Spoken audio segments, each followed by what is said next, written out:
হঠাৎ পার্থকে দেখে ঘাবড়ে গেল তন্দ্রা। লোকটার কি লজ্জা শরম নেই, মান সম্মান নেই নাকি? হিতাহিত জ্ঞান লোপ পেয়েছে। আশ্চর্য! তন্দ্রা ভেবে পেল না পার্থ কোন মুখে আবার এ বাড়িতে এলো, কি কারণে এলো, মতলবটা কি? নাকি টাকা পয়সা সোনা দানা গয়নাগাটি ফেরত চাইতে এসেছে?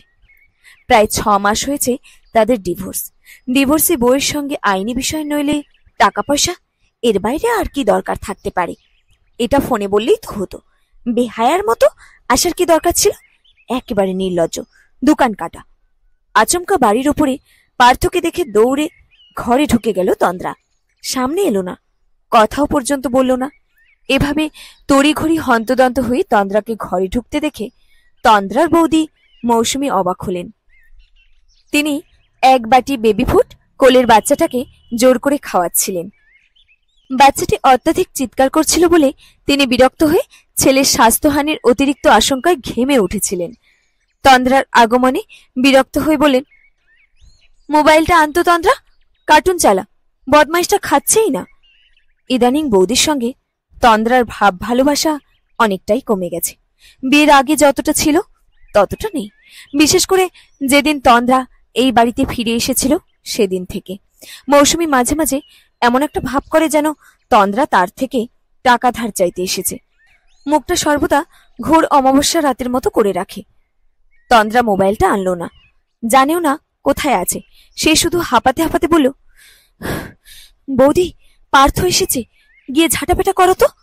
মৌসুমী হঠাৎ কিছুই বুঝতে পারল না। তন্দ্রা কোন পার্থর কথা বলছে, কাকে ঝাঁটাপেটা করতে হবে?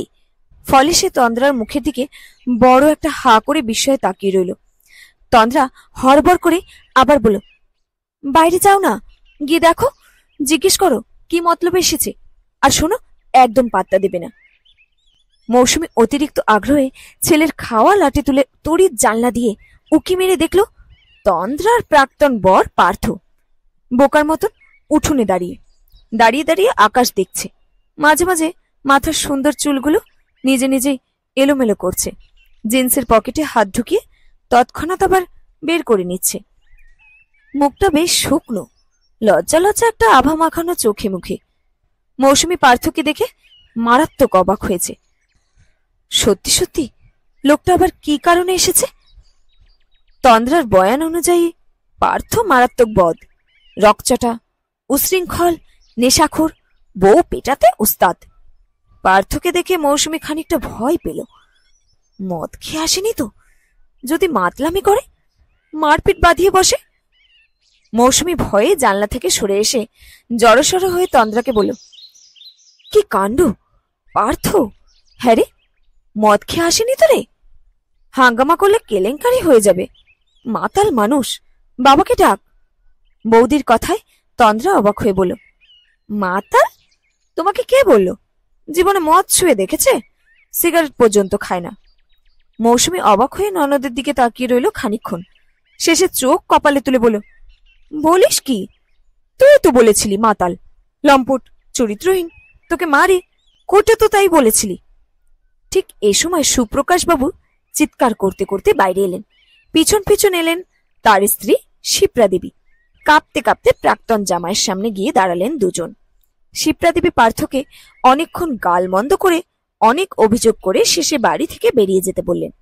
সুপ্রকাশ বাবু চিৎকার করলেন না, কিন্তু খুশিও হননি। তিনি শুধু অবাক হয়ে বললেন, কিছু কি বলবে? কেন এসেছো?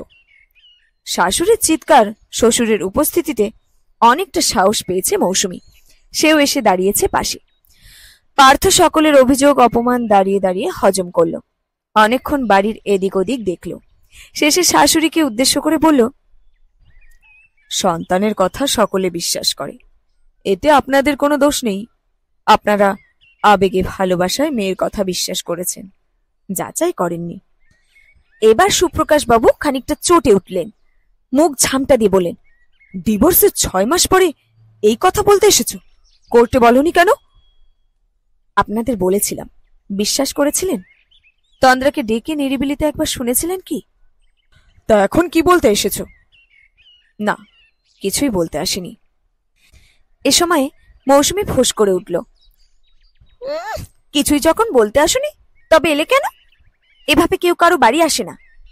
পার্থ তড়িৎ মৌসুমীর দিকে ঘুরে দাঁড়ালো, চোখে চোখ রেখে বলল, জানি, তবু এলাম, এমনি এমনি এলাম, এক গ্লাস জল দিন, খেয়ে চলে যাই। মৌসুমী দৌড়ে গিয়ে এক গ্লাস জল আনলো, পার্থর হাতে দিতে দিতে বলল, নিশ্চিত কিছু বলতে এসেছ, নইলে চাইতে এসেছ? সত্যি করে বলো। পার্থ এবার হাসল, হাসতে হাসতে বলল, আফটার ডিভোর্স মেয়েরা বাপের বাড়ি খুব ভালো থাকে না। তন্দ্রা তো চাকরি করে না, ওর অবস্থা বুঝতে পারছি, তাই এসেছি। কথা শুনে মৌসুমী মারাত্মক অবাক হলো। মানুষ এভাবে ভাবতে পারে এই প্রথম সে দেখল। মুহূর্তে তার অন্তটা এক অজানা ভালো লাগায় পরিপূর্ণ হয়ে উঠল। সে গলার স্বর অনেকটা নামিয়ে ধীরে ধীরে বলল, তোমার যে দোষ ছিল না সেটা আমি ধীরে ধীরে বুঝতে পারছি। এসো, ভেতরে এসো, বসবে, চলো। তন্দ্রার সঙ্গে কথা বলবে? কখন যেন তন্দ্রা পাশে এসে দাঁড়িয়েছিল। দাঁড়িয়ে দাঁড়িয়ে সে সমস্তটাই শুনেছে, বিশেষ করে ডিভোর্সি মেয়েরা বাপের বাড়ি খুব ভালো থাকে না এই কথাটা। হঠাৎ তন্দ্রা কেন জানি না ভেজা চোখে চিৎকার করে বলল, আমি ভালো আছি বলেই দুহাতে চোখ ঢেকে কাঁদতে কাঁদতে দৌড়ে পালিয়ে গেল সেখান থেকে। পেছন ফিরে আর চাইল না। তন্দ্রার হঠাৎ এমন আচরণে উপস্থিত চারজনাই স্তম্ভিত হয়ে গেল। অনেকক্ষণ কেউ কোনো কথা বলতে পারল না, বলার ক্ষমতাও রইল না। একেবারে চুপ করে রইল সকলে। শেষ হলো আজকের গল্প আমি ভালো আছি। কলমে বাবুরাম মণ্ডল। গল্পটি সংগৃহীত হয়েছে ফেসবুক পেজ নাম বাবুরামের গান গল্পের পাতা থেকে।